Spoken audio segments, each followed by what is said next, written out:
Hello friends, कैसे आप सब लोग and thanks for watching my channel. दोस्तों, वीडियो शुरू करने से पहले रिक्वेस्ट है कि चैनल को प्लीज़ सब्सक्राइब कर लीजिए और साथ ही में नोटिफिकेशन का बेल भी दबा दीजिए ताकि जब भी मैं कोई नया वीडियो अपलोड करूं वो आपको नोटिफाई हो जाए। दोस्तों, इस वीडियो में हम जिस स्टॉक के बारे में बात करेंगे उस कंपनी का नाम है बजाज हिंदुस्तान शुगर लिमिटेड या बजाज हिंदुस्तान लिमिटेड। नाम से ही पता चलता है ये शुगर से रिलेटेड सेक्टर है।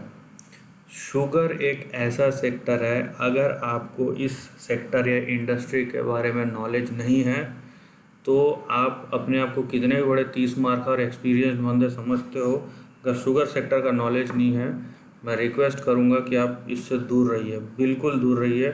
क्योंकि शुगर एक कमोडिटी ट्रेडेड इंस्ट्रूमेंट है, पहली बात।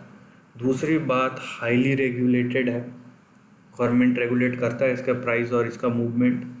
तीसरी बात, इसके जो प्राइस मूवमेंट है बहुत शार्प रहते हैं, बहुत जल्दी ऊपर नीचे भागते हैं। सो आप अगर ये सोच रहे हैं कि ट्रेडिंग रैली में कमा लेंगे तो एक बात याद रखिए, अगर जाने अनजाने गलत साइड में फंस गए तो एक तो आप इतने लंबे समय के लिए फंसेंगे कि निकलने का मौका नहीं मिलेगा, और अगर मिल भी गया तो उस प्राइस में मिलेगा जहाँ पे आपको समझ में नहीं आएगा कि मैंने इस पे ये जो बचा हुआ है उसका मैं लेके क्या करूँ उस पैसे का।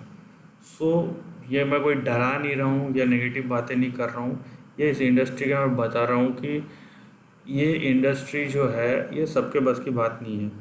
आप एक बात याद रखिए, अगर आपको कमोडिटी से रिलेटेड कोई भी इंडस्ट्री सेक्टर और जो स्टॉक है जिसमें वो raw material directly indirectly product services finished goods या कंप्लीट गुड्स में कहीं पे भी कमोडिटी यूज़ होता है, सो हर एक कमोडिटी यूनिक है और उसका प्राइस मूवमेंट यूनिक है। और ख़ासकर मैं आपको एक चीज़ बता देता हूँ, इंडिया में पूरब पश्चिम उत्तर दक्षिण ईस्ट वेस्ट नॉर्थ साउथ चारों जगह का डेमोग्राफिक्स अलग है, और वहाँ पे जो शुगर मिल्स लगे हैं या जिस जगह का वो कंपनी है ये और वहाँ का ट्रेडेड स्टॉक है, जिस जगह का कंपनी है बेसिकली उसके पॉलिसीज़ बिल्कुल अलग है। वो भी उस जगह के उस स्टेट के वहाँ के एग्रीकल्चर्स पे बहुत ज़्यादा डिपेंडेंट है। प्लस मैं जैसे ही बोला, गवर्नमेंट का रेगुलेशन रहता है। So it does not matter कि अभी शुगर के आपको लगेगा अगर गवर्नमेंट शुगर के दाम बढ़ाने वाली गन्ने वालों को फैसिलिटी दे रहा है, तो देखिए इससे प्राइस का हमेशा हर एक स्टॉक के प्राइस का कोरिलेशन नहीं रहता है। अगर हमको नहीं पता है तो दूर रहिए। That's the best and the Sen advice. Having said that, इसका फंडामेंटल्स बहुत ही ख़राब है। इसका एक तो मेजॉरिटी जो इसका स्टेक है वो पब्लिक के पास है, प्रमोटर के पास नहीं है। प्रमोटर के पास 15% स्टेक है और वो भी पूरा का पूरा एज ऑफ 2019 प्लेस्ड है, 15 का पूरा परसेंटेज। सो बहुत सारे नेगेटिव चीज़ें हैं। और इसका प्राइस देखिए आप, इसका प्राइस जो है 2006 से गिरते जा रहा है।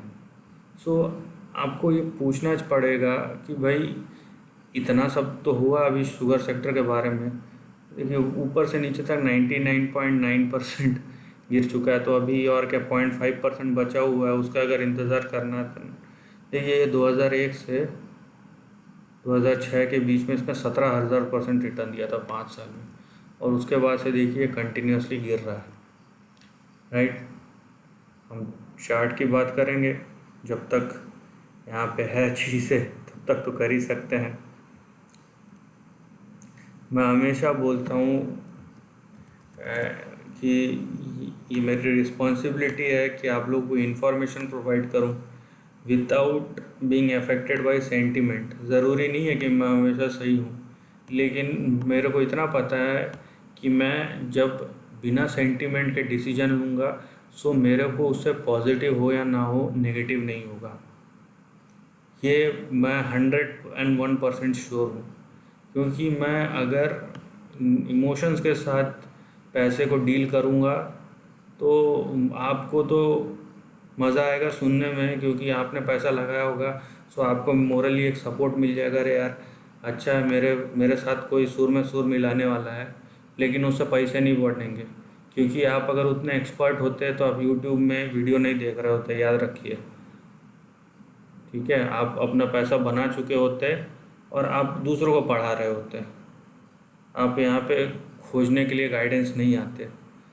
और हमको समझना भी नहीं चाहिए कि हम एक्सपर्ट हैं या हमको सब कुछ आता है, ना मेरे को समझना चाहिए। इनफैक्ट जो इतने साल के एक्सपीरियंस है, करोड़ों बना चुके हैं शेयर मार्केट से, वो उनको हर रोज़ पढ़ना पड़ता है।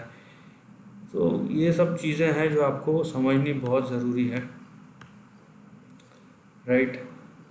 और हैविंग सेड दैट, यहाँ पे देखिए जो भी था पूरा का पूरा ये यहाँ पे नीचे की तरफ पूरा लंका ढह गई है इस टाइप का है। सो यहाँ पे देखिए इसका सपोर्टिंग रेंज जो है 1.8 से लेकर 2.8, ये एक रेंज है पूरा, 1.8 से 2.8। सो ये आपका सपोर्ट का रेंज है।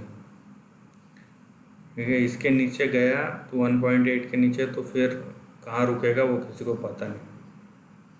नाउ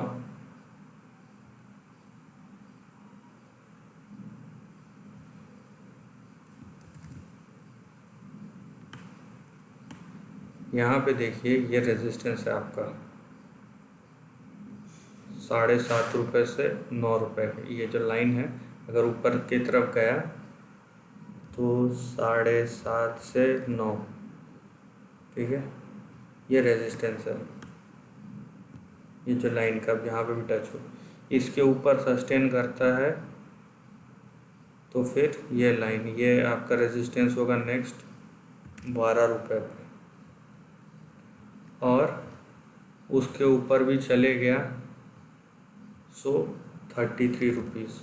देखिए ये सब मैं टेक्निकल लेवल्स बता रहा हूँ, बट जहाँ पे चीज़ें श्योर नहीं होती मैं बेटर है वहाँ पे कुछ ना बोलूँ, वो मेरे लिए भी ज़्यादा अच्छा है कि भाई जो मेरे को समझ में नहीं आता, जहाँ पे मेरे को नंबर्स ठीक नहीं रहते वहाँ पे मैं बोलूँगा कि भाई ये नंबर ठीक नहीं है, आप सतर्क रहिए इन्वेस्टमेंट करने से पहले। इसमें कोई किसी को खुश करने के लिए मैं अगर कुछ बोलूँगा सो वो उसके लिए तो सही होगा, बाकी लोगों के लिए नुकसान हो जाएगा, क्योंकि ये मेरी रिस्पॉन्सिबिलिटी बनती है कि मैं जो इन्फॉर्मेशन दूँ, नहीं पता है तो नहीं दूँ, और दूँ तो ऐसा दूँ कि उसको फ़ायदा हो ना हो, नुकसान नहीं होना चाहिए। ठीक है, so that is my responsibility. ये अभी जो लाइन बोला मैं इसलिए बोला क्योंकि मुझे कुछ कमेंट्स आए हैं, राइट, कि आप क्या बोलते हैं, ये तो आप पॉजिटिव नहीं नेगेटिव बोल रहे हो, स्टॉक ऊपर जा रहा है। स्टॉक ऊपर नीचे जाना 1-2 दिन के मूव में मेरे को कोई फ़र्क नहीं पड़ता, and don't even dam care about it कि 2 दिन में क्या हो रहा है। इवन मैं बोल रहा हूँ 1 महीने भी बढ़ता रहे तो मेरे को कोई फ़र्क नहीं पड़ता। वहाँ पे मैं देखता हूँ कि 3 से 5 साल में क्या होने वाला है। कोई स्टॉक 1 महीना कंटिन्यूसली बढ़ रहा है, उसके बाद वो पूरा वहाँ पे जैम पैक्ड हो जाए लोग और फंस जाए, तो वैसे स्टॉक में आपको रह के क्या मतलब है, और आप कितने बार वैसे स्टॉक को पकड़ पाएंगे। तो ऐसी बहुत सारी चीज़ें हैं। सो जहाँ पे ठीक नहीं लग रहा है चीज़ें, यू बेटर डोंट गो। इस स्टॉक में आप फंडामेंटल चेक कीजिए, राइट, वहाँ पे आपको नेगेटिव्स दिखेंगे जो मेरे को दिखे। एंड हैविंग सेड दैट, मुझे लगता है if you have this stock, be very cautious and take decision wisely and judiciously. This is the end of the video दोस्तों। वीडियो पसंद आए तो लाइक और शेयर कीजिए, थॉट्स कमेंट सेक्शन में लिख के बताइए, और ऐसे ही नए कंटेंट के लिए चैनल को प्लीज़ सब्सक्राइब कीजिए। Lastly, take care of your family and friends.